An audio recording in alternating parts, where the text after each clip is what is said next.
chiquitan, chiquititan, tan, tan, que tumban, que tepe, tepe.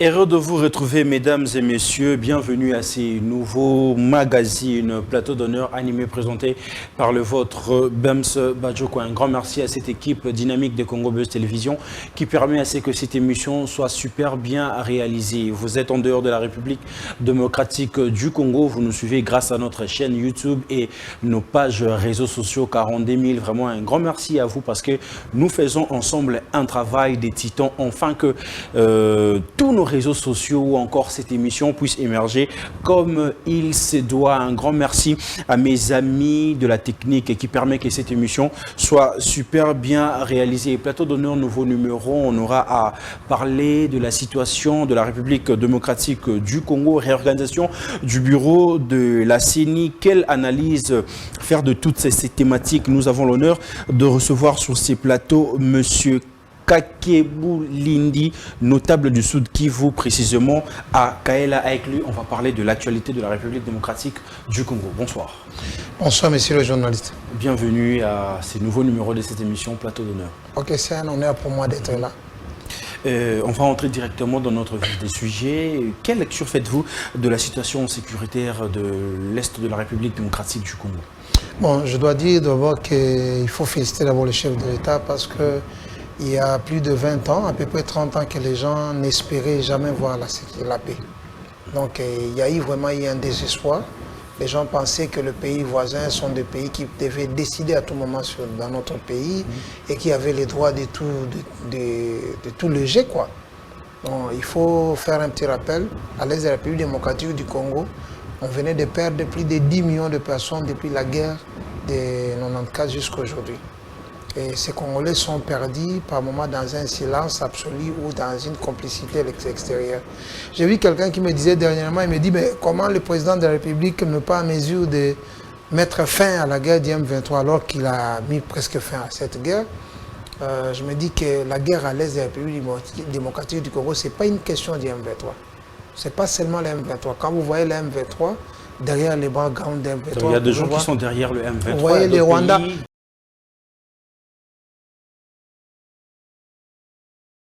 Il y a beaucoup de gens. C'est un combat contre le monde entier. C'est un combat contre les multinationales. Ils sont derrière. Il y a beaucoup de gens qui sont complices dans cette affaire-là. Donc les combats du président de la République étaient d'abord de nous restaurer sur le plan diplomatique parce que l'image de la République démocratique du Congo n'était pas très bon. N'était pas très bon. Donc à un certain moment, on pouvait se dire beaucoup de choses. Donc il a restauré... la personnalité de la RDC, l'identité de la RDC sur le plan diplomatique. Et puis, il a essayé un peu quand même de nettoyer notre armée. Aujourd'hui, nous pouvons dire que nous avons une armée. Il y a un moment où on ne parlait pas de l'armée au Congo. Parce que nous avions une armée qui était tellement infiltrée du sommet à la base que nous ne pouvons pas faire la guerre. Aujourd'hui, ce sont les militaires congolais qui peuvent aller au front. Donc, si une fois il y a guerre aujourd'hui, nous envoyons les Congolais au front et ils se battent. C'est la grande différence du régime ancien et le nouveau régime. Dans le Congo, nous avons utilisé nos militaires pour essayer un peu de booster l'ennemi dehors. Et puis aujourd'hui, on peut quand même se dire qu'il y a un résultat qui semble être bon et qui fait sourire déjà les gens. Je vais vous dire en passant que à l'est de la République démocratique du Congo, aujourd'hui, on ne gît que sur le nom du président Félix-Antoine Tshisekedi. Le candidat qui a fini sa campagne à l'est, c'est lui. Certainement, la guerre n'est pas finie totalement, l'insécurité n'est pas éradiquée. Je voulais même poser la question. L'insécurité n'est pas éradiquée, mais il y a une lueur d'espoir. Donc les gens commencent à se dire que nous avons commencé quand même à sécuriser notre pays. Parce que au début, c'était quoi? Au début, c'était la guerre qui venait de l'extérieur en complicité avec Kinshasa, en complicité avec l'intérieur du pays. Donc on pouvait envoyer les militaires au front et on vous donne une arme qui n'est pas adaptée aux munitions qu'on vous donne. Et vous allez, si on revient un peu sur l'histoire, vous allez voir que tous les généraux, tous les grands officiers militaires qui ont essayé un peu de résister aux pays qui venaient toujours nous agresser, ils ont disparu. Donc c'est vous dire que le problème, ça ne venait pas de l'extérieur seulement. C'était un problème de l'intérieur et de l'extérieur. Donc on était d'abord infiltré sur tous les plans de notre pays. À tous les niveaux, j'ai dit. Donc on était infiltré à tous les niveaux. On avait une armée qui n'était pas la nôtre. Donc vous retrouvez dans l'armée des officiers supérieurs étrangers. Des officiers supérieurs étrangers, des gens même qui avaient des très grandes responsabilités dans notre armée. Mais vous pensez avec tout ça, c'est Kabila le père qui est à la base de cette infiltration? Non, moi j'ai toujours dit, j'ai une vision contraire peut-être par rapport à vous. Hein. À un certain moment, je ne croyais pas que Kabila le père était un héros. Ah bon? À un certain moment. À un certain moment. Donc je dois me dire qu'il a eu beaucoup de responsabilités dans ce qu'on vit. Donc c'est pas bon de le dire maintenant parce que en fait ici tout le monde croit qu'il est donc, sans vous paix. pensez que si Kabila le père n'était pas venu avec le Rwandais dans notre pays, on n'allait pas être infiltré jusqu'au sommet de l'État? Mais il faut dire d'abord que quand Kabila le père est venu, quand on dit qu'il est le libérateur, il nous a libérés de la dictature, c'est faux. Cette guerre c'était une guerre d'agression, ça n'a jamais été une guerre de libération. Mais quand on le chante ici, tout le monde dit que guerre de la libération, vous avez le droit de le dire. Et nous avons aussi le droit de penser autrement. C'était une guerre d'occupation, c'était une guerre de balkanisation. Et on ne peut pas remercier quelqu'un après avoir fait une guerre de balkanisation. Bon, ou une guerre d'occupation, on fait ça et puis on devient héros. Je n'ai jamais cru à ça. Donc moi je me dis qu'il s'est ressaisi à un certain moment. Et au moment où il s'est ressaisi, c'est à partir de là qu'on peut parler de lui comme héros. Mais le fait d'accepter, d'entrer avec les amis... Parce que le problème, c'était quoi? Le problème, c'était quoi? Beaucoup de gens ne le savent pas. Donc, il y a eu des gens en Occident qui ont étudié la fin du règne de Mobutu. Donc, Mobutu était vers la fin de son règne. Et ils se disent, bon, si Mobutu partait aujourd'hui, c'est Tian Tshisekedi qui prend le pouvoir et nous n'allons pas contrôler Tian Tshisekedi. C'était ça le vrai problème. De détourner en fait l'idée là, oui, le mieux ça serait on a provoqué une guerre. Parce qu'une guerre qui a commencé à 2000 km, qui pouvait commencer partout ici. Mais Mobutu était déjà mourant, tout le monde le savait. La preuve en est que Mobutu est mort jusqu'à quelques temps après que l'Afdeland. Donc c'était déjà connu en Occident parce qu'il allait se faire soigner en France et dans d'autres pays. On savait déjà qu'il est en train de mourir. Mais la crainte c'était que s'il meurt aujourd'hui, c'était tellement clair que Tshisekedi prendrait le pouvoir. Donc si Tshisekedi prenait le pouvoir... C'était un danger. C'était un danger pour les Occidentaux. C'était un danger pour les Occidentaux. C'était un danger pour les Occidentaux. Alors il fallait fabriquer un mouvement qu'ils vont contrôler. Ce mouvement-là s'appelle AFDEL. Mais à un certain moment, maintenant, Mouzé s'est ressaisi. Et c'est là qu'il a dit ne jamais trahir le Congo. Mais le premier pas déjà posé un problème. Donc tout a commencé d'abord, le premier pas d'abord. Le premier pas. J'ai toujours déploré le fait que dans les calendriers congolais, il n'y a aucune journée qui plaire le 10 millions de personnes. Qui annonce, on va arriver à ça aussi avec Ali. Donc il y a une journée, qui remercie l'entrée du AFDEL à Kinshasa. Mais il n'y a aucune journée qui parle des personnes qui ont été tuées. Dans la ville de Bukavu, il y a eu 2500 à peu près. Là, on va arriver. Mais les efforts du gouvernement congolais, la situation ne semble pas toujours être maîtrisée. Que doit faire pour mettre fin à cette situation de l'Est du pays, au vrai sens du mot, vraiment? On avait besoin de quelqu'un qui s'appelle Félix Antoine Tshisekedi, parce que le Congo, depuis qu'il a été géré, depuis un moment, bien sûr, il n'a jamais eu un dirigeant qui l'aime. Donc les gens aiment le Congo, bien sûr, mais n'aiment pas les Congolais. C'est le plus grand mot du Congo. Même les Occidentaux, ils aiment le Congo. On aime le coltan du Congo, on aime la forêt du Congo, on aime les eaux du Congo. Le cuivre du Congo. On aime le cuivre du Congo. Mais celui qui aime les Congolais, on ne l'a pas eu. C'est à peine qu'on vient d'avoir un président qui aime les Congolais. C'est à peine. Et c'est ce qui fait qu'aujourd'hui, vous voyez que le président Félix Antoine Tshisekedi est parvenu à dire non au Rwanda. Vous voyez tous ces candidats présidents de la République qui sont en train de circuler aujourd'hui. Dites-les de parler contre Kagame. C'est un test simple. Donc personne aura Mais est-ce que vous avez déjà suivi ça? Vous avez déjà suivi ça?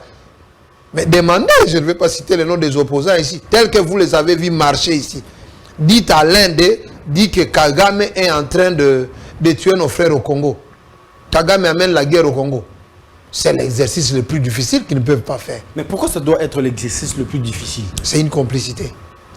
Donc, c'est une complicité. C'est pour cela que vous voyez que le président Félix est en difficulté. parce que et Dieu est en train de l'aider, parce que les Blancs n'ont pas compris comment il a accédé au pouvoir.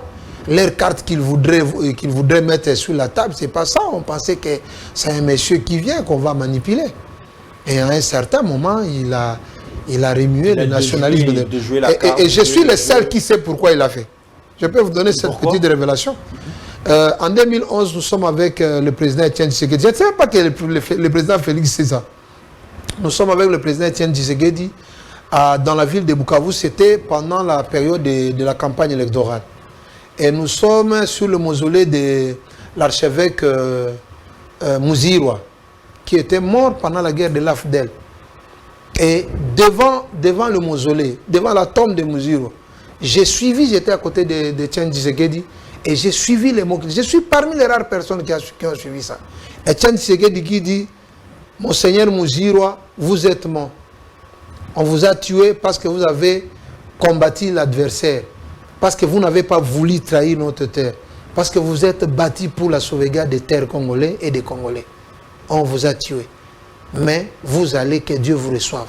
Nous allons continuer ces combats et nos fils vont continuer ces combats.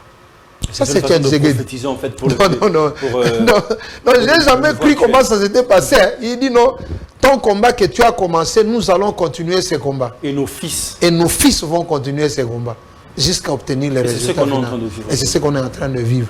Je vous dis qu'en Afrique, il n'y a jamais eu un président qui a pris le courage de regarder Kagame en face et lui dire en face la vérité. Vous êtes l'agresseur de la République démocratique. Vous êtes l'agresseur de la... Non, ça suffisait pour que Félix-Antoine Tshisekedi soit voté par tous les vrais Congolais. Parce que le problème du Congo, c'est quoi? Le grand problème du Congo, c'était l'identité du Congolais. L'identité du Congolais. Avec le président Félix Tshisekedi, on est en train de restaurer la personnalité des Congolais. Il y a eu des ambassades où quand tu venais avec le passeport congolais, on ne vous recevait pas. Où on vous faisait traîner, on vous faisait traîner, on fait passer tout le monde. Le président Félix Tshisekedi a circulé presque le monde entier. Pour essayer un peu le respect des Congolais. Aujourd'hui, je vous dis, demandez, allez à Goma, allez à l'Est. Mais les Rwandais et les pays étrangers là, quand ils voyaient les Congolais, bon, ça ne représentait pas grand-chose. Ça ne représentait pas grand-chose. On pensait que c'est le plus faible du monde entier. Et la force d'une nation commence par la détermination de son président. Les relations de pays, c'est d'abord les relations des chefs de l'État. Donc si on vous dit que nous sommes en bon terme avec le Burundi, nous sommes en bon terme peut-être avec un pays X, ça signifie que notre président est en bon terme avec le président de ces pays-là. Et quand on vous dit que le pays ne s'entend pas, ça part du chef de l'État. Et moi, je vis que le président Félix-Antoine Tshisekedi, il a dit non, pour le respect des Congolais, je ne vends pas la mèche. Je ne vends pas la mèche. Et ça, c'est la première chose, la restauration du respect des Congolais. Il y a des pays où maintenant nous pouvons passer, on nous respecte. On sait qu'il y a des pays qui revendiquent le président Félix Tshisekedi comme leur président.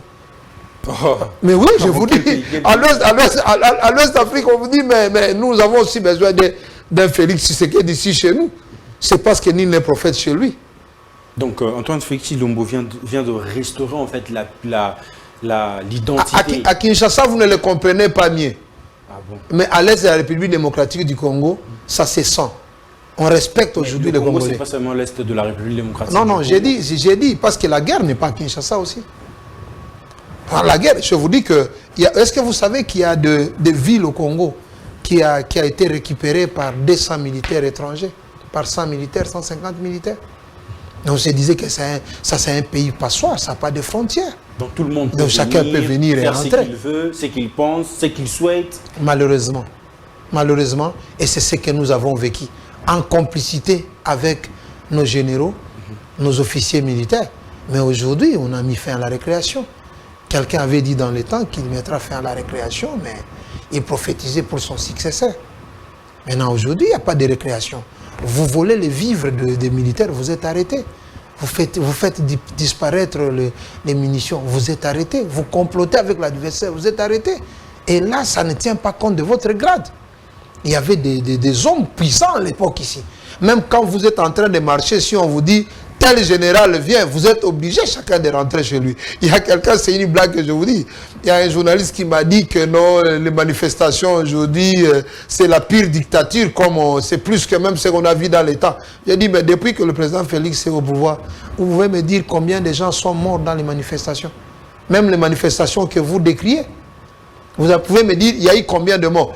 Mais à l'époque, vous venez dans une manifestation pour revendiquer les élections. Préparez déjà la calculatrice pour calculer. Avant de parler des blessés, vous devez commencer d'abord par 24 morts, 40 morts. Il y a des gens qui ont été même incendiés, brûlés dans leur propre bureau. Il y a des fosses communes qu'on a connues dans les manifestations. Mais dans les 4 ans du président Félix Antoine Tshisekedi, aucune manifestation n'a connu un mort. Il y a toujours des incidents, c'est vrai, bon, que nous déplorons par moment pour certaines personnes, mais on s'est dit bravo à Félix Tshisekedi. C'est ça la démocratie. Les gens peuvent manifester, même je vois même en France, même il y a la police qui essaie un peu de bousculer. Mais on ne tue personne. C'est ça la démocratie, c'est que Katumbi est en train de refuser, Matata Pogno est contre ça. Mais Katumbi refuse parce qu'il est rentré au pays. Mais avec Kabila, Katumbi ne pouvait pas refuser, il était à l'extérieur. Il parlait sur RFI, aujourd'hui il peut parler avec les journalistes congolais. C'est ça, donc il y a des choses qu'on ne discute pas. Il y a des choses qui sont prouvées. Un scientifique, quand vous le parlez, il y a une preuve. Mais Katumbi se retrouve au Congo grâce à Félix Tshisekedi. S'il est aujourd'hui acteur politique au Congo, c'est grâce à Félix Tshisekedi. Ce que vous ne savez pas, c'est qu'il avait même un parti politique qui était bloqué avec le régime ancien. Il avait même des dossiers à la justice qui a été balayé avec les nouveaux régimes. Donc, c'est la seule personne, d'ailleurs, la première personne qui devait être reconnaissant et laisser le président Félix Tshisekedi terminer son mandat calmement. Il n'avait rien à lui reprocher. Ne fût-ce que par reconnaissance, par l'humanisme. Il est au pays comment? Il n'avait même pas un passeport. Dans le régime ancien, on lui a privé même le passeport. Il est de retour grâce à Félix Tshisekedi. Je vous dis, c'est parce que les gens refusent de regarder la vérité en face. Refusent de regarder la vérité en face. Mais Félix Tshisekedi, c'est un leader que Dieu nous a envoyé. Prochainement, si vous voulez m'appeler pour ça, je prendrai tout mon temps pour vous expliquer. Il faut que je dise aussi que je suis évangéliste de la mission spirituelle que Dieu a donnée à Félix Tshisekedi. Et quand vous parlez du Congo aujourd'hui, il y a quelqu'un qui disait que le Congo est passé d'Isaïr au Congo sans qu'il y ait ni référendum, sans respecter même les droits congolais. Mais moi, j'ai dit qu'aujourd'hui, nous ne sommes pas dans la République démocratique du Congo, mais nous sommes plus, là je parle en esprit, nous sommes dans ce que j'appelle le Congo des chroniques 7-14. Qui veut dire? Qui veut dire que les jours que le président Félix Tshisekedi a dédié ces pays entre les mains de Dieu, ça a changé de statut sur le plan spirituel. Oui, mais quand vous êtes né de nouveau, quand vous êtes né de nouveau, vous n'êtes plus la même personne. Non, j'ai dit, sur le plan spirituel, j'ai dit, le Congo de 2 Chroniques 7-14. Si vous ouvrez votre Bible, vous saurez de quoi je parle. Si mon peuple sur qui est invoqué son nom, mon nom, s'humilie et cherche ma face, je guérirai ces pays. Donc c'est ça. Mais j'ai toujours dit aux gens, on dit toujours que le Congo, c'est un pays chrétien. J'ai dit, appelez-moi un jour, je vais vous parler de ça. On va parler de ça. Le Congo de 2 Chroniques 7-14. Ça serait un autre sujet. Oui, c'est d'ailleurs un grand sujet, il faut que les Congolais le sachent.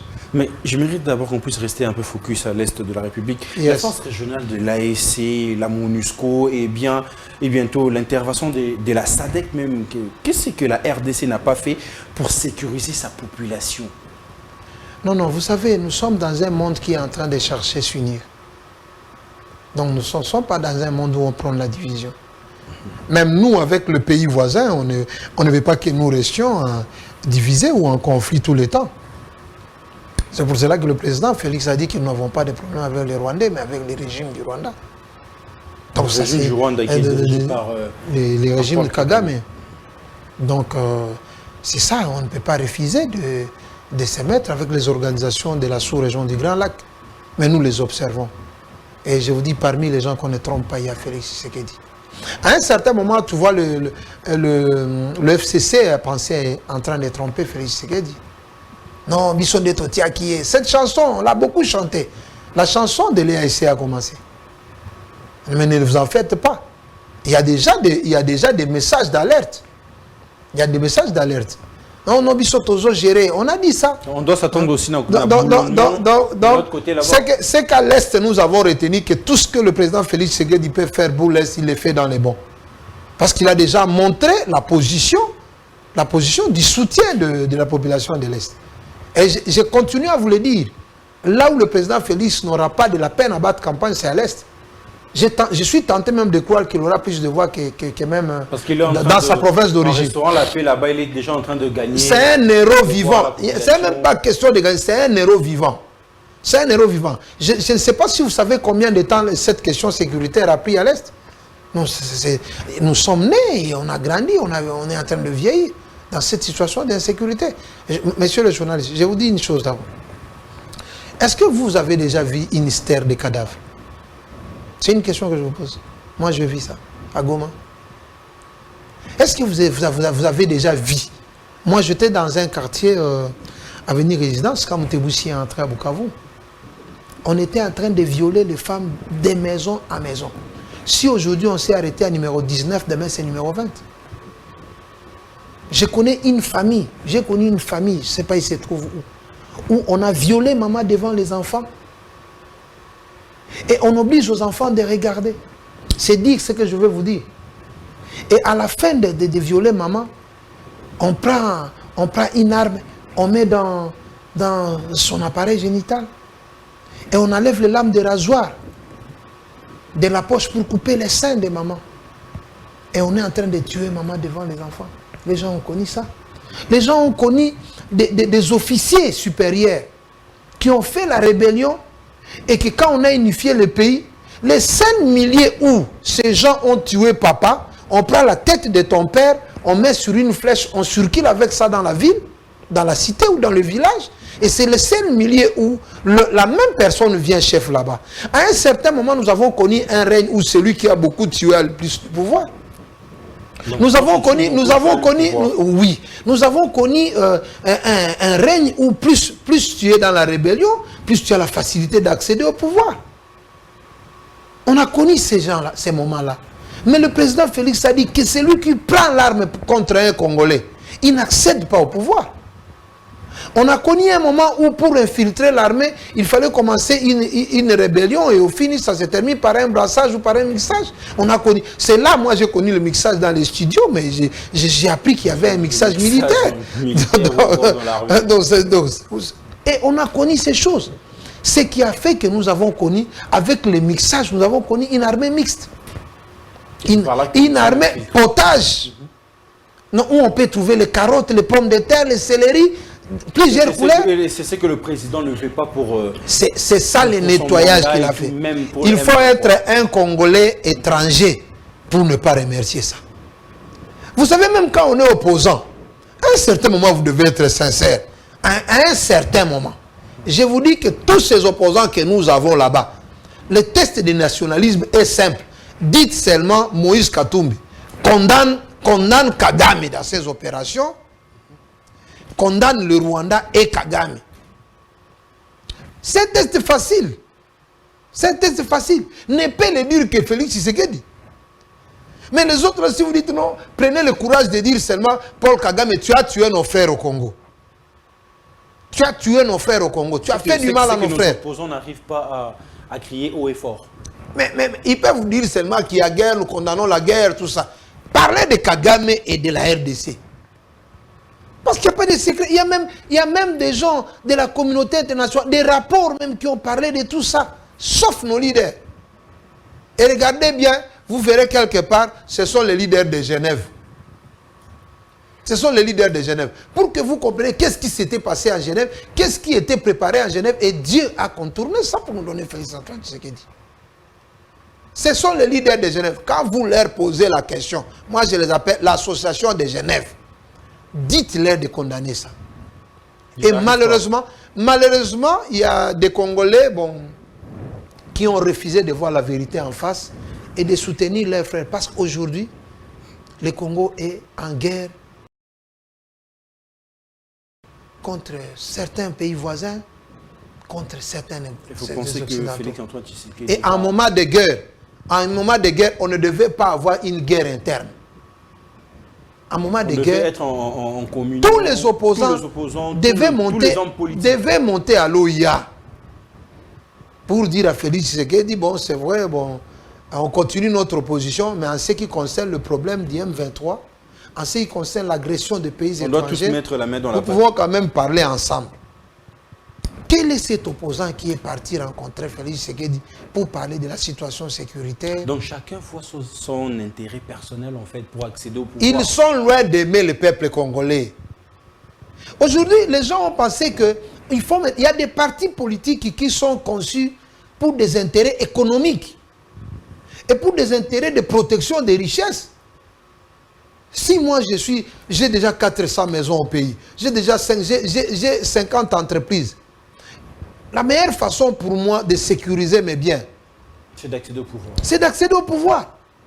Je vis un candidat député qui a fait un budget en 2018 de 6 millions de dollars pour battre campagne. Même si vous prenez le salaire d'un député, pendant tout le mandat, ce n'est même pas 1 million de dollars. Mais comment vous mettez 6 millions de dollars pour battre campagne? Ça signifie qu'il y a autre chose derrière vous.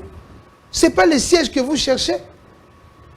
Parce que j'ai des immunités, j'ai tué, j'ai fait ceci, bon, pour m'arrêter, ça va demander une procédure en attendant. Et c'est tout ça. Et chacun, quand vous avez des dossiers Bukangalozo, il faut devenir candidat chef de l'État. Comme ça, quand vous êtes candidat chef de l'État, bon, et si on cherche seulement à vous poser la question sur l'argent détourné, on va dire que non, on est en train de déranger l'opposition. Donc l'opposition, c'est devenu quand même un sanctuaire où il faut aller sanctifier les gens qui ont des problèmes. Et c'est ce qui est très dangereux. La même chose avec l'union sacrée aussi. Bon, l'union sacrée, bon, vous savez, l'union sacrée, c'est bon, donc qui ont massacré le pays, qui ont récupéré des choses pour le Congolais aujourd'hui. Non, il y a une différence. Hein. Vous savez, avec le président Félix Tshisekedi, on ne vient pas pour faire du mal. Ce n'est pas à moi de vous l'apprendre. Il y a des collaborateurs du chef de l'État qui sont en prison. Maintenant là, il y a des plus proches du chef de l'État qui ont fait Makala. Quand vous venez dans l'union sacrée, non, vous ne venez pas dans l'eau bénite. Hein. Vous venez à l'union sacrée. Mes chers amis, il faut bien faire la repentance avant d'y entrer. Mais après, ces repentances, c'est repentance sincère. Parce que les gens, les politiciens, au bois qui est là, aujourd'hui, on le retrouve tout près des chefs de l'État. C'est ce que les Congolais aussi sont en train d'en parler dans le cité. Venir auprès du chef de l'État, ce n'est pas vraiment grave. Ce n'est pas vraiment grave. C'est comme un païen qui vient. Notre problème, ce n'est pas au niveau du discours. Notre problème, c'est pas au niveau du... C'est ce que vous avez fait. C'est ce que vous avez fait. On vous reproche quoi? Dans le règne ancien, il y a des militaires qui sont gérés aujourd'hui par les chefs de l'État, mais qui sont arrêtés du régime ancien. Mais il y a d'autres qui sont libres et qui continuent à servir la nation. Non, quand vous venez à l'union sacrée, ce n'est pas l'eau bénite, ne vous en faites pas. Ne vous en faites pas. Quand vous venez à l'union sacrée, c'est pour servir la nation. C'est d'abord le peuple. Et puis je vais vous dire que dans un match, c'est le coach qui décide, hein, qui entre ce terrain et qui sort. Il y a des gens qui sont venus dans l'union sacrée, mais qui n'ont pas de responsabilité jusqu'à aujourd'hui. On les observe, on les regarde. On les temps que l'on sache s'ils sont bons pour les Congolais. Parce que la classe politique congolaise a été initiée pour être bon pour le Congo, pas pour les Congolais. Et c'est ce que nous déplorons. Et l'amour du Congo est né avec Félix Tshisekedi sur l'héritage de la vision de son père Etienne Tshisekedi, qui a donné le message le peuple d'abord. Le peuple d'abord, ça signifie seulement aimer les Congolais, pas les Congos. Ou pas plus que les Congos. Parce que quand vous aimez les Congolais, vous protégez sa terre. Vous protégez son espace. Aujourd'hui, nous comptons plus d'1 million de déplacés.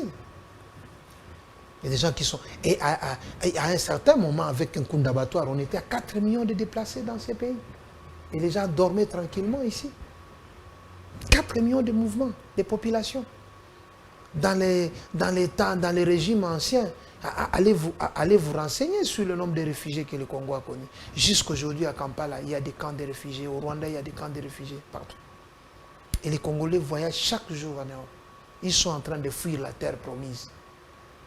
La terre promise aussi longtemps, ils n'arrivent pas à se retrouver ici. Non, vous n'avez pas encore un chef de l'État qui était dans les Congo de 2 Chroniques 7-14.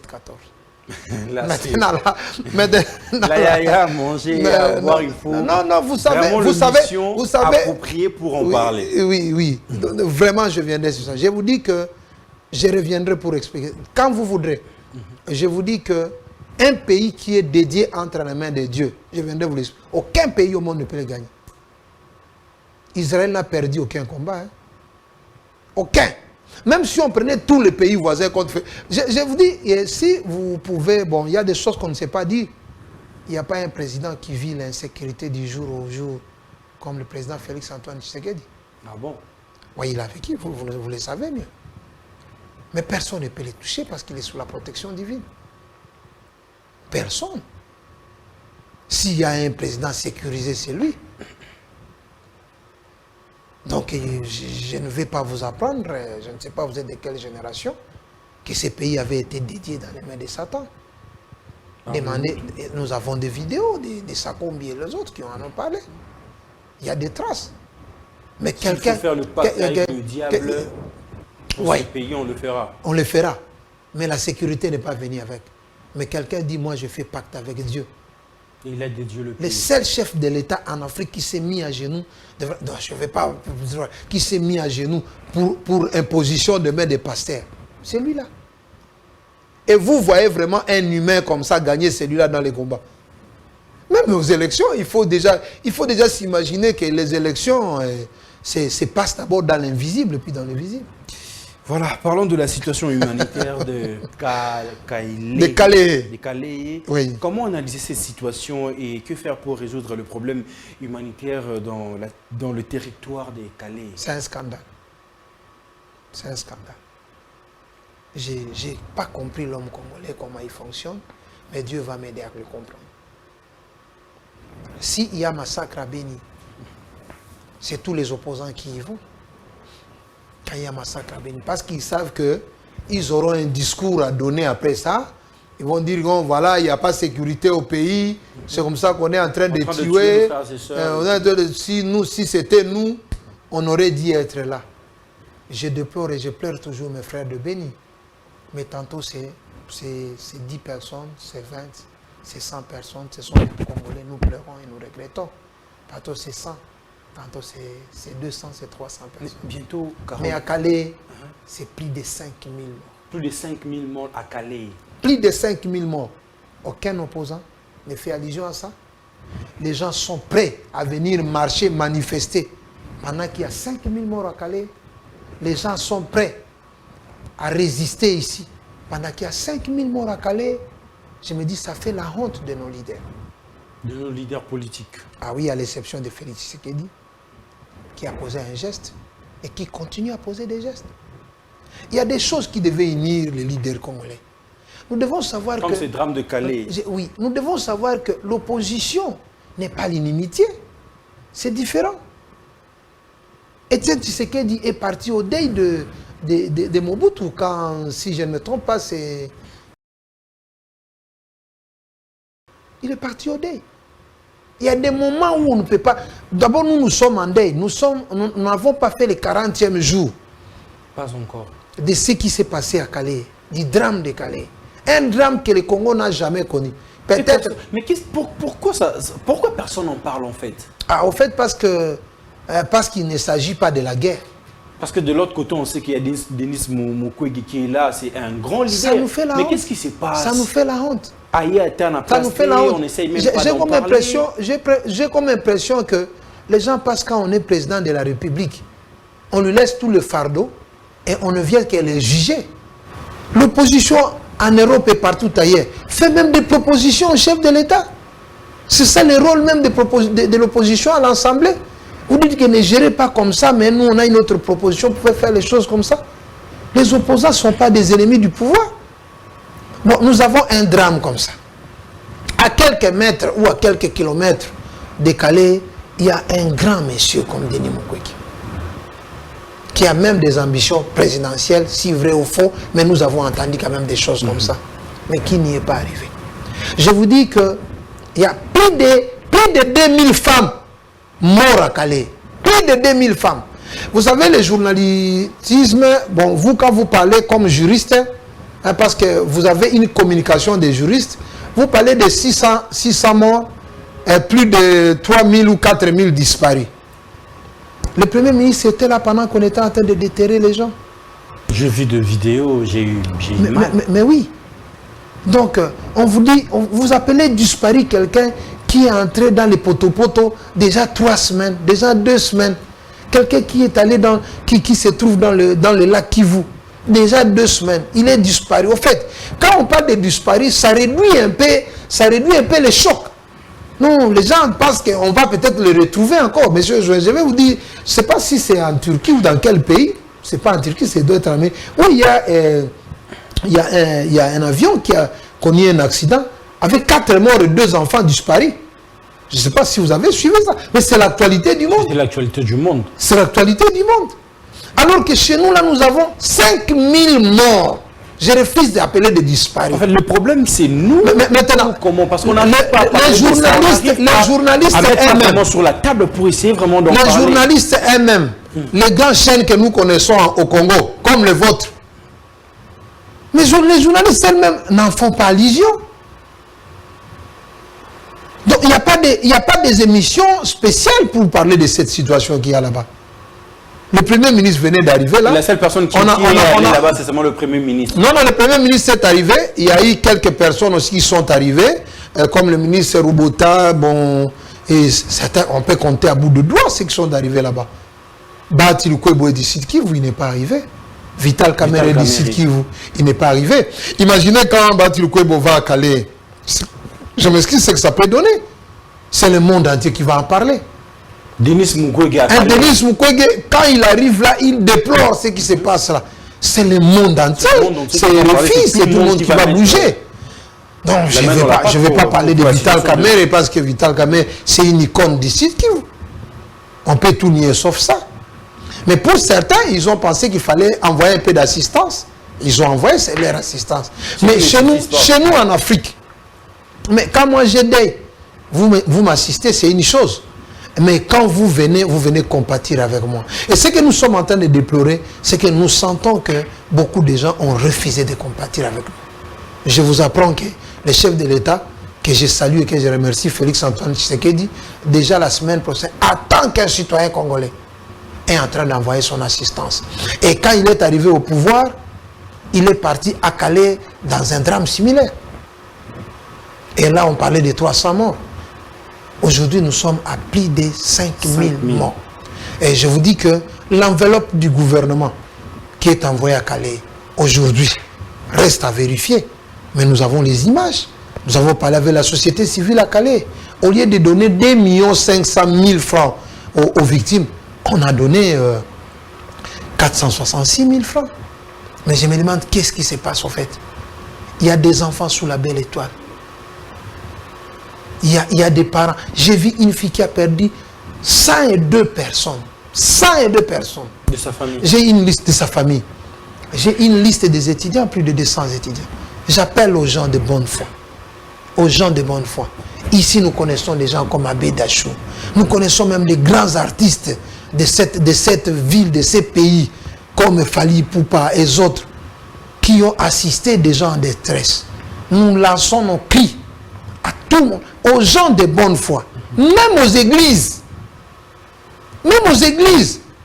Les églises sont prêtes de défendre les Congolais au travers les problèmes de la CENI, au travers les problèmes. Mais le vrai problème, il y a des Congolais qui sont en train de mourir. Construisez des hôpitaux, construisez vite des écoles. Ce n'est pas l'argent qui manque. L'église n'a pas crié, certainement il y a eu des messes ici. Des messes parce que pour faire une messe, ça ne coûte pas grand-chose. Il faut avoir l'Eucharistie et un prêtre qui va prier. Les restes viennent.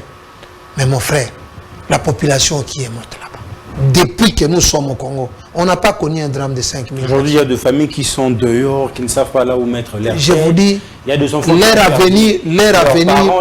avenir est incertain. Je vous dis que nous avons 300 étudiants. Je vous dis qu'il y a des finalistes qui doivent présenter les examens d'État. On leur demande de payer l'argent des examens d'État. Mais les parents sont partis. Ils deviennent quoi? Aujourd'hui, pour accéder à Calais, la route, la RN2 de Calais, cette route-là a eu beaucoup de financement depuis la guerre de Mzee Laurent Désiré Kabila jusqu'à aujourd'hui. Aujourd'hui, pour accéder à Calais, il faut prendre les canaux rapides. Si vous n'avez pas l'argent pour prendre les canaux rapides ou un bateau, c'est 5 à 4 000 $ à 5 000 $ pour accéder à Calais. Il y a ce qu'on appelle chez nous, là, on appelle ça les bottes. Ce sont comment on appelle ça? Les bottes, ce sont de petits bateaux en bois, un peu de baleinières, mais pas comme les baleinières, qui cherchent à mener les gens, mais ce sont des cercueils flottants. Depuis 5 ans, on a perdu encore plus de 5000 personnes dans ces cercueils flottants. Et je vous dis qu'avec les 5000 personnes qui sont mortes, c'est presque un siège d'un député. Presque un siège. Et je déplore que même les députés, ils devaient prendre ne fût-ce qu'une journée ou 2 jours sans siéger. Sans siéger. Pour compatir avec... Oui, c'est vrai qu'on nous a donné une journée de deuil, mais ça ne suffisait pas. Et puis on pensait peut-être que ça devait aller au-delà de ça. Je dois ajouter pour dire que nous demandons une journée fériée au Congo. Nous avons des journées ici où il y a eu manifestation, on a tué 30 personnes, 20 personnes. Ce sont des journées fériées. Mais à Calais, c'est plus... À Calais, on a mis 5000 personnes. Les députés devaient s'arrêter et solliciter qu'il y ait une journée fériée où les gens se rappelleront de tout le temps que nous avons connu ces drames-là. Je plaide pour un hôpital rapidement là-bas. Et les dossiers, on a commencé. L'hôpital mobile, on a même des gens qui peuvent le faire. C'est une question de moyens. Je plaide pour 2000 maisons préfabriquées. Et de 2000 maisons préfabriquées, il y a déjà 300 à Kisangani. Il y a 300 dans le projet de 100 jours qu'on nous disait qui se trouvait en Tanzanie. Si on a déjà les 300, on a 600 maisons préfabriquées qu'on peut vite amener à Calais, rien que pour secourir les femmes et les enfants d'abord. En attendant, parce que le chef de l'État nous a donné un espace et nous sommes en train de chercher un espace adapté aussi. Parce que l'espace provisoire, c'est l'aérodrome de Calais aussi. Donc, c'est du larmes aux yeux que nous sommes en train de parler. C'est de la peine, du douleur dans le cœur que nous sommes en train de parler de ce grand oubli qu'aucun Congolais ne devait oublier. Parce que quand vous passez à la radio, tout le monde, ils disent non, on tue le Congolais à l'Est. Je comprends que c'est un marchand, ce n'est pas une compassion. Ce sont des discours politiques qu'on fait pour dire qu'il y a des Congolais qui sont morts à l'Est. On tue le Congolais à l'Est. On a tué 10 personnes encore.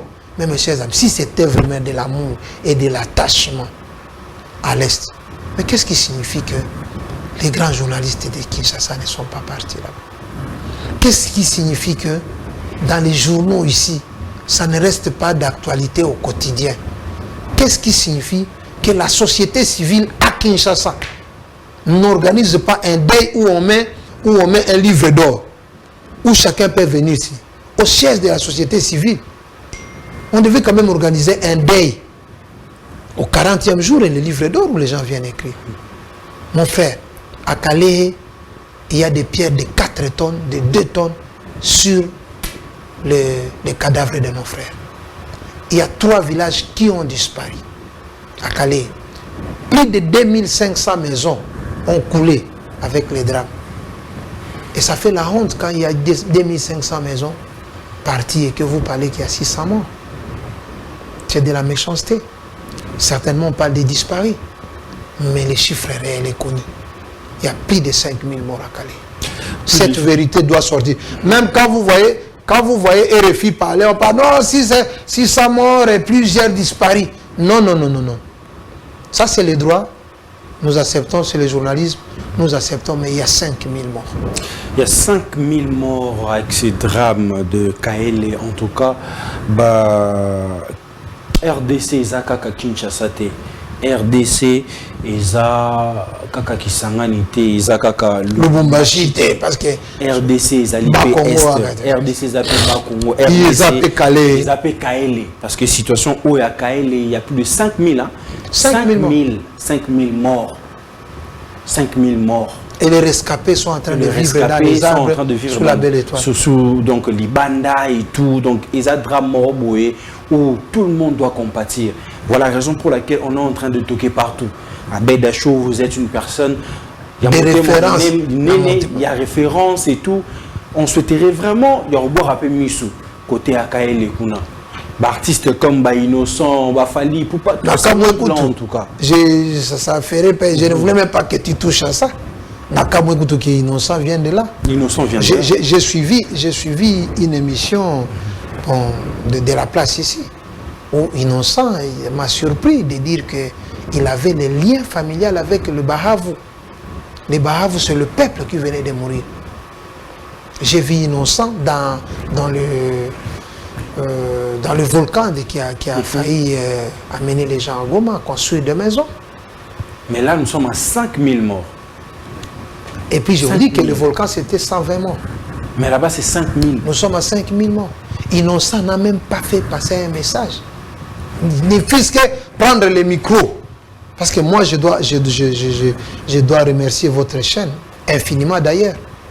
Infiniment, pour nous avoir donné l'opportunité de parler de ça. Pour nous avoir donné l'occasion de parler de ça. Ailleurs, ça serait hautement facturé. Donc, vous venez de faire une exception et c'est toute ma communauté qui vous remercie déjà d'avance. Mais comment éviter ce genre de drame à l'avenir? Il faut mettre du sérieux dans les choses. Dans les régimes anciens, les gens pouvaient s'installer comme ils voulaient. Et puis, je dois vous dire qu'il s'est passé un événement. Donc, au fait, qu'est-ce qui se passe? Les gens sont en bas de la montagne. Dans les hauts plateaux, il y a ce qu'on appelle la chaîne de Mitumba qui quitte Goma jusqu'à Kalemi. Dans cette chaîne de Mitumba, quand les réfugiés du Rwanda sont entrés au Congo, ils ont coupé les arbres. Maintenant, ce sont des montagnes nues. Et quand il y a de fortes pluies, il y a possibilité qu'il y ait des glissements de terre. Et ces glissements de terre descendent avec de grosses pierres. Et plus ça descend, plus la vitesse augmente. Et c'est ce qui s'est passé. C'est pour la seconde fois que cette situation arrive dans les territoires décalés. C'était en 2014 et maintenant aujourd'hui, en 2023. Alors pour éviter vraiment ce genre de drame, il faut déplacer ces populations, il faut trouver des sites habitables et les mettre dans ces sites-là. Et construire 2000 maisons préfabriquées pour ces gens. Créer une nouvelle cité, mettre quand même des hôpitaux, des églises, des écoles. Et vous laissez les gens vivre dans de très bonnes conditions. Le monde entier, je vous dis, est en train de crier, de s'agiter pour 4 morts. Et 2 disparus des enfants. Qui ont eu la grâce de ne pas mourir dans les crashs d'un petit porteur. Là, c'est 5000. Oui, là, c'est 5000. Donc, quand un Congolais meurt, vous savez, je disais à quelqu'un, nous vivons aux côtés des parcs. Aujourd'hui, il y a des espèces animales qui sont protégées. Quand tu tues un éléphant, c'est le monde entier qui crie. Mais avec les guerres ici, quand tu tues 100 Congolais, le monde ne crie pas. Le monde ne crie pas. Tu tues un serpentard, le gorille là, tu tues un. C'est le monde entier qui crie. On vous dit que ce sont des espèces à protéger. Les anacondas, tu tues. Les pitons là, tu tues. Espèces à protéger. Mais l'homme n'est pas une espèce à protéger. Et c'est grave. Ça c'est grave, nous devons réfléchir. Et moi je pense que les Congolais, au lieu de se battre pour rien, on devait prendre le temps de réfléchir sur notre avenir. Parce que plus nous sommes divisés, plus notre avenir apparaît sombre. Nous devons, je vous dis, si vous arrivez par exemple, je vais vous surprendre. J'arrive à Calais pour regarder ce qui s'est passé là-bas. J'écoute quelqu'un, là où je suis allé prendre de l'eau à boire. La chanson qui chante là-bas, c'est Médé, de Fali Ipupa. La chanson de Fali. Donc de Fali Ipupa. Vous regardez que nous sommes à 2000 km de Kinshasa. Mais la musique qui se joue là-bas, c'est la musique de Kinshasa, pas la musique de Kigali. Pas la musique de Bujumbura, encore moins la musique de Kampala. Donc les Congolais du fond du Congo là, il est lié à Kinshasa. Et il sait que celui qui est à Kinshasa est plus frère à moi que celui qui est à 2 km de chez moi. Mais quand il se passe des drames comme ça là-bas, mais celui qui est à Kinshasa, il est en repos. Il est en repos. Donc, il est en repos. J'imagine si on pouvait dire ici qu'il y a une partie de Kinshasa qui a perdu 5000 morts. Ça serait le plus grand événement qu'on n'aurait pas connu. Je vois des bis ici, je ne vais pas citer de province, qui se calcinent. On vous dit que non, il y a un bus qui a perdu 120 morts, 80 morts. Ça alarme tout le monde ici, mais qu'est-ce qui ne va pas?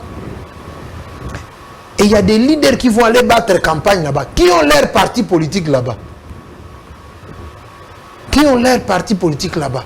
Mais ceux qui sont en train de mourir là-bas, ce sont vos électeurs, ce sont vos frères, c'est votre sang. Nous avons le même drapeau, nous avons le même président, la même armée, la même gestion. Et les petits-enfants sont en train de souffrir. Je déplore même le passage de certaines autorités. Parce que ça n'a pas montré vraiment du respect. Vous venez à quelques minutes, après vous partez. Vous demandez aux gens là-bas quel est le message qu'on a laissé. Il n'y a pas de message. Je suis venu ramener la voix de mes frères décalée, trop loin d'ici. Et j'en profite, bien sûr, avec l'aide de votre micro. Voilà, les amis, ça fait en tout cas très mal, alors très mal. Il n'y a pas moyen de diffuser des images, mais moi je l'ai vu en tout cas, et ça n'a pas si j'essaie encore de le marteler que RDC, Isaka Kinshasa, Isaka Lubumbashi. C'est bien d'être politique, c'est bien de chercher des fonctions et tout, mais Bota la plus Mpanza Calais, 5000 morts, en tout cas, ça fait très mal. Ça fait très mal alors, très mal. Babino Obozana Kinshasa Awa, Boba Bozana Mbongo Bolinga, Babwa Kabino Bolinga, moi le Kumu, Boura moi mis sous côté Kuna. Boura moi mis sous côté Kuna. Et ça l'a vraiment bien makassi. Enfin, parlons processus électoral. Ouais. Quel est votre point de vue par rapport aux conclusions du fichier électoral après l'audit externe de la CENI?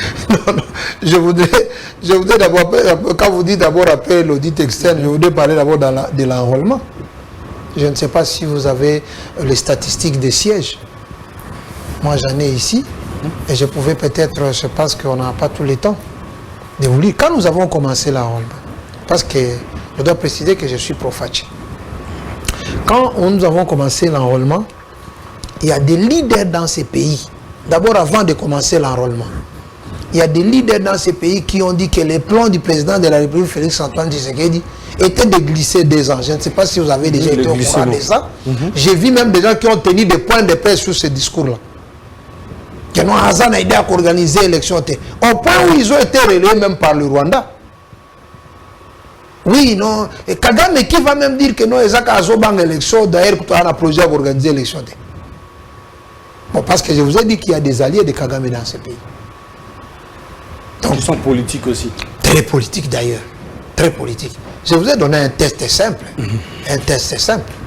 Et puis le test peut nous départager. Alors, ils ont dit non, il n'y a pas bon. Le président dit bon, nous allons aux élections parce que moi je ne suis pas un tricheur. Allons aux élections. On programme les leçons. Non, et ça les matin. Mon frère, moi j'ai rencontré un ancien expert de la CENI qui m'a dit c'est pratiquement impossible. Impossible. Il dit non, mon frère, toi tu ne connais pas trop dans ces histoires. Impossible d'avoir les élections en 2023. J'ai dit non, ça c'est toi. C'est la politique qui te fait dire ça. Et les gens sont passés dans des chaînes de radio et de télévision pour dire nous avons élection. Enrôlement. Oh non, quand on a seulement ajouté une semaine, 2 semaines à Kinshasa, on dit nous vous avions dit quoi? Il n'y aura pas enrôlement. On a commencé, on a fini. Cette ville de Kinshasa qu'on a pensé que ça ne sera pas une ville où on est bien enrôlé, a fait plus de 5 sièges au niveau national. La ville de Kinshasa. Elle appartient à tout le monde. Nous n'allons pas dire à Kinshasa que Ezaka Bango. Non. Si nous essayons un peu même de compter le nombre de populations ici, vous allez constater que même peut-être les opposants, ils en ont plus que le régime en place. 5 sièges en plus. Oh, Katanga, c'est toujours, il y a des provinces qu'on connaît. Oh, au Katanga, le grand Katanga. Oh non, il y a plus. Oh non, au Kassai, il faut faciliter Kassai, Prenez les sièges, les propositions de sièges qu'on a envoyées là-bas. Au Kassai, il n'y a eu pas plus ni moins. C'est le même nombre de sièges. Au Sud Kivu, il y a eu plus 1. Presque les résultats des sièges de 2018 et aujourd'hui, c'est presque la même chose. Il y a eu quelques petites modifications majeures, mineures. Donc, c'est la même chose. De ce côté-là, j'ai dit que l'enrôlement s'est très bien passé. Et nous allons faire les élections. Bon, parce que les gens qui voulaient montrer aux esprits faibles qu'il n'y aura pas élection, qu'on est en train d'enrôler avec tricherie, c'est ce que nous-mêmes, je connais l'un de ceux qui sont à l'opposition là-bas, qui avait refusé la machine à voter jusqu'à la veille des élections. Après les élections, il dit que c'est lui qui est passé. Fayoulou. Non, bon, c'est vous qui le dites. Non, machine à voler, machine à voler. On a donné trop de noms à ça. Aujourd'hui, depuis que nous avons commencé le processus, vous avez vu quelqu'un parler de la machine? Personne ne parle de la machine. Hein? Le débat machine s'est enterré avec la réalité du résultat. Nous allons, bon, on a audité les fichiers électoraux. Mais on a audité, on a fini. Et vous reprochez quoi à ça? Les sièges, dites-nous seulement que chez nous, ça n'a pas été ça. Dites-nous, chez nous, ça n'a pas été ça. C'est tellement clair. Il y a une vérité que les gens refusent de comprendre. C'est quoi la vérité? La vérité, c'est que les gens ne sont pas prêts à aller aux élections. L'opposition n'est pas prête? Mais oui. Même il y a certaines personnes à l'Union sacrée qui ne sont pas prêtes. Mais le président Félix Tshisekedi dit non. Moi, je regarde à la montre de la Constitution. Moi, je regarde à l'ère de la Constitution, à la date de la Constitution. Ce n'est pas vous. Nous devons arriver à un certain moment où pour avoir les élections, on n'attend pas qu'il y ait des morts. Nous devons arriver, parce qu'il y a des gens qui sont habitués à ça. Mais tout ça, comme les babou mabiso. Comme ça, on y a élection, on élection. Allons aux urnes. Allons aux urnes, c'est plus clair. On ne peut pas quand même créer des raisons pour ne pas aller aux élections. Quelqu'un me dit, oh non, la CENI. Nous avons accédé au pouvoir avec quelle CENI? Est-ce que vous savez que dans ce pays, il y a eu une CENI où il y a, le président de la CENI était même de la famille présidentielle? Vous voulez que je vous cite son nom? Je vous épargne de son nom.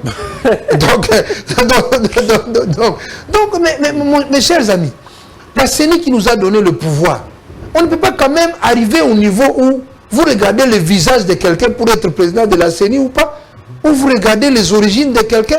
J'aurais dû conseiller, si nous aurons des cartes d'identité, qu'on enlève ces histoires d'origine, il est Moussouaïl, il est tout ça, qu'on enlève tout ça. Les Congolais doivent quand même apprendre à vivre en unité. Nous sommes tous Congolais, point et trait. Mais le cas Kabila bout le projet de loi sur la répartition de sièges, le front commun de l'opposition, donc Katumbi, Fayoulou, Sisanga et Matata pense que la CENI serait sous contrôle de l'Union sacrée. Mais c'est qu'est-ce qu'ils n'ont pas boudé? Apparemment, vous, c'est du nouveau. Mais qu'est-ce qu'ils n'ont pas boudé? Ils ont boudé notre attrait au pouvoir jusqu'aujourd'hui et jusqu'à la prestation des serments prochains. Donc, parce que nous allons succéder le pouvoir, parce que Dieu l'a dit. Et quand Dieu a dit, nous disons Amen. Donc, ils ont boudé tout. Je vous dis que les mêmes personnes, Fayoulou a boudé la machine à voter jusqu'au jour du vote. C'est jusqu'au jour du vote qu'ils vont bouder. Mais le problème, c'est que nous ne devons pas arrêter le processus électoral parce que quelqu'un a boudé. Et je vous dis que dans la loi de la majorité, je vais vous dire une autre chose qui me gêne quand je parle de la démocratie. J'ai une petite définition de la démocratie qui met mal à l'aise aux gens. Hein. La loi de la démocratie, c'est la dictature de la majorité sur la minorité, tout en protégeant la minorité. Mais oui, je vous dis, si Dishege vous vote en démocratie et que moi, 5 professeurs d'université me votent, vous passez. Donc c'est le président de Chege décide de faire passer un chèque comme député. Ici à Kinshasa, les Koulouna, ils disent nous avons notre Koulouna qui est candidat. Expérience professionnelle, 10 ans Koulouna. Les Koulouna deviendront députés, mes frères et amis. Je Je suis en train de voir même certains députés. J'ai vu un député dernièrement sur un plateau de la télévision en cinglé et tout ça. Et je me suis dit, bon, j'ai évité quand même de lier les choses. J'évite de lier les choses, le mot. Mais est-ce que sous Fachi, peut-on parler de la démocratie? Non, on n'a jamais connu une telle démocratie. On n'a jamais connu.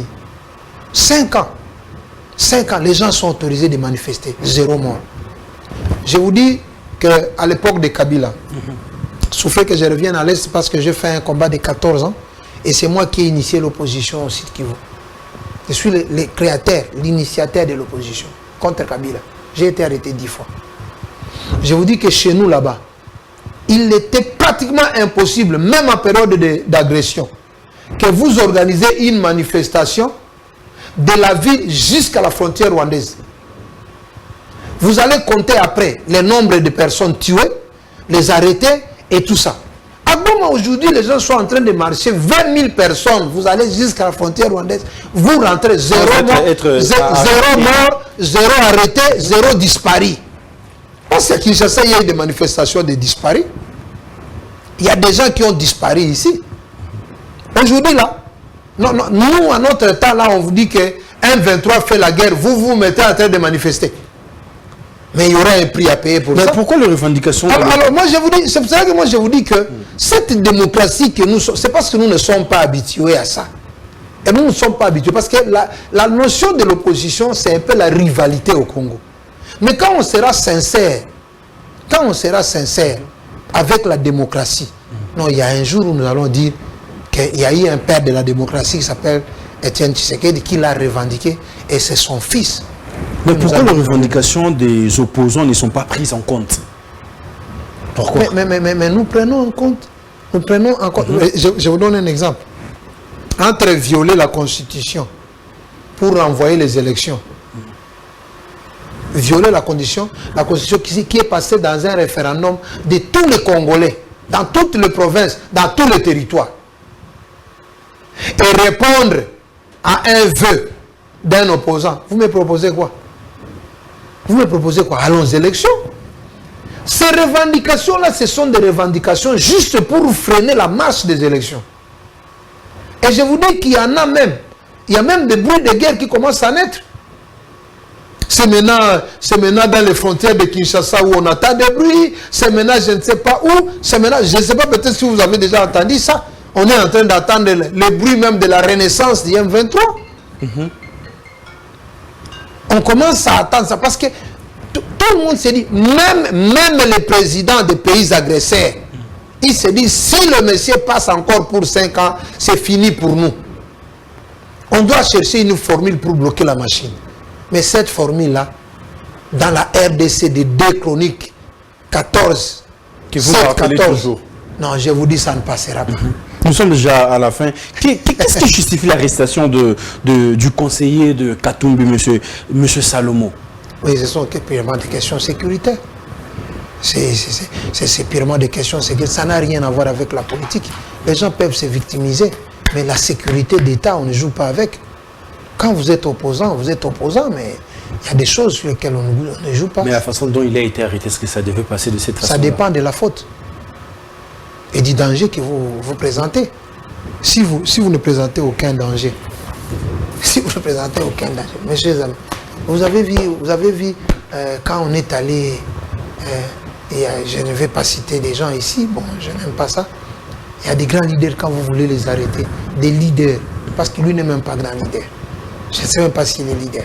Mais il est près d'un grand leader. Oui, il est dans un cercle, non, il n'est pas grand leader. Il a postulé député provincial. Et on est grand leader quand, comme Jean-Pierre Bemba peut dire qu'il est, on peut dire que c'est un grand leader, Vital Kamerhe. Katumbi n'est pas un grand... Il n'a jamais postulé à la présidence, mon frère. Katumbi n'est pas un grand leader. Il n'a jamais osé. Vous savez, vous pouvez être populaire. Vous savez, il y a une différence. Pour être un grand leader, il faut postuler à la présidence. Il y a une différence entre avoir une popularité et avoir une base réelle. Ça, vous devez retenir. Si vous êtes en sorte, Fally Ipupa a fait le stade de martyrs plein ici.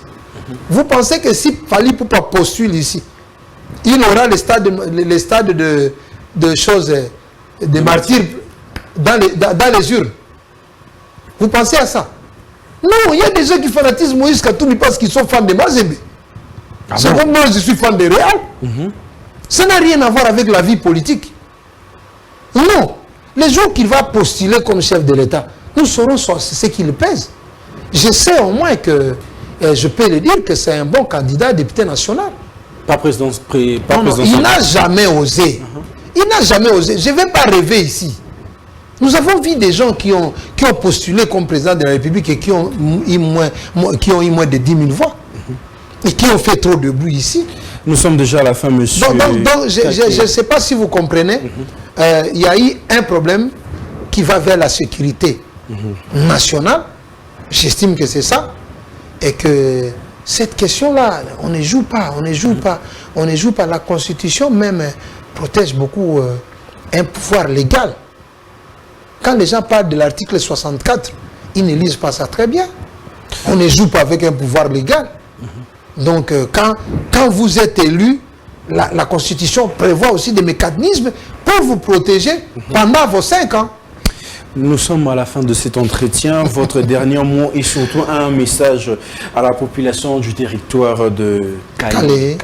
Oui. Afin de finir cette émission. Donc, en terminant, je commence d'abord par vous remercier. Merci. Et je dis que vous êtes la voix des sans-voix.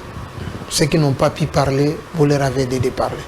Peut-être au travers de votre micro, nous aurons un bienfaiteur ou quelqu'un qui pourra penser à ces familles des gens qui sont en train de souffrir dans les territoires du Calais. J'en appelle aux leaders, aux gens qui sont forts et aux gens qui peuvent avoir compassion encore de nous, de se joindre à nous. Pour ceux-là qui ne savent pas comment procéder, nous sommes disponibles, nous pouvons les aider à pouvoir soutenir les victimes du drame de Calais. J'appelle l'opposition à pouvoir accepter d'aller aux élections. Je sais qu'ils ne sont pas prêts, mais la loi de la démocratie, elle est amère. Accéder au pouvoir, on passe par la voie des urnes. Les urnes nous attendent. Au lieu de perdre l'État dans ces tours et tout ce qui est en train de se passer là, et ils peuvent seulement se préparer, faire des congrès dans leur parti politique et à déposer leur candidature, encore qu'ils soient éligibles. Parce que pour certains, je pense que ça pourrait être compliqué. Je ne vais pas prophétiser, je ne suis pas de la CENI, mais il y a aussi des conditions pour être candidat chef de l'État. On ne se réveille pas et on devient candidat chef de l'État. Il faut bien lire la Constitution, et quand vous lisez bien la Constitution, vous essayez un peu de regarder quelles sont les conditions qu'il faut pour devenir candidat chef de l'État. Et c'est là qu'ils vont remplir ces conditions-là. Mais la porte est ouverte, nous allons dans une compétition. Il ne faut pas dire que le match est déjà gagné avant le match, parce qu'on l'avait dit, Chadari a gagné le match, mais il n'est pas président de la République. Donc la seule façon d'encourager les gens, c'est ça. J'appelle la jeunesse à éviter de servir les politiciens, mais nous sommes dans un combat du renouvellement de la classe politique. Ça, c'est un combat que j'ai commencé à l'Est et que je vais ramener ici. Donc le renouvellement de la classe politique, donc que les jeunes postulent et que les jeunes cessent d'être manipulés par ceux-là qui ont fait longtemps dans ces combats. J'appelle à l'assistance d'un homme comme Abbé Dachou. Vraiment, je le connais un homme bon, je le connais un homme qui de compassion. Et il ne faudrait pas que cette image-là puisse disparaître de notre mémoire. Mais que tous les Congolais qui sont à l'étranger et au pays, de la diaspora, ils puissent se joindre à nous, ils peuvent nous appeler, les images sont là, nous avons des rapports, je parle de 5000 morts. Et les gens de bonne foi, il y a trop de pasteurs ici, et des pasteurs qui parlent par moments avec Dieu, des pasteurs qui sont en direct avec le trône de grâce. Mais j'ai dit, si un grand pasteur n'a pas l'amour, il perd son temps. Donc il y a des pasteurs ici que nous pouvons appeler à leur conscience de l'évangile. Donc je ne voudrais pas citer les noms de tous les pasteurs, mais quand même des grands messieurs comme Mutombo, comme Mbia, le pasteur Mbia, tout ça. Il y a beaucoup de pasteurs, même Denis Lessé. Il y a beaucoup de grands pasteurs que nous connaissons ici à Kinshasa qui peuvent nous faire, ne fût-ce que chercher même une chemise, ou je ne sais pas, un costume, ou une couverture, parce que chez nous là il fait très froid. Que les pasteurs, les hommes de Dieu, c'est là qu'ils se disent hommes de Dieu, Parce qu'il n'y a pas d'homme de Dieu sans charité. Donc quand il n'y a pas de charité, on ne parle pas d'homme de Dieu.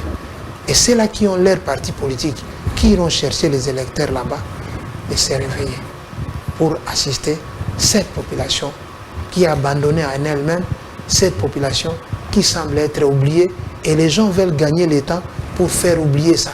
Parce qu'ici à Kinshasa, l'événement ce n'est plus calé. Ici à Kinshasa, l'événement c'est marche opposition, l'événement c'est les manifestations qu'il y a. Mais rappelez-vous qu'avant l'enterrement de papa, de maman, de ton frère et de ton soeur, tu es dans les dés. Merci d'avoir répondu à cette invitation et surtout à toutes nos questions. C'est moi qui vous remercie. Mesdames et messieurs, nous sommes à la fin de cet entretien. C'était Bems Bajoko de France Téléviseur qui vous a présenté cette mission. Un grand merci à ces dons qui nous ont suivis de partout, qui nous ont suivis localement, mais aussi sur notre chaîne YouTube. Un grand merci à cette équipe dynamique qui a permis que cette émission soit super bien réalisée. Quant à moi, je vous dis bye bye et on se retrouve à un prochain numéro.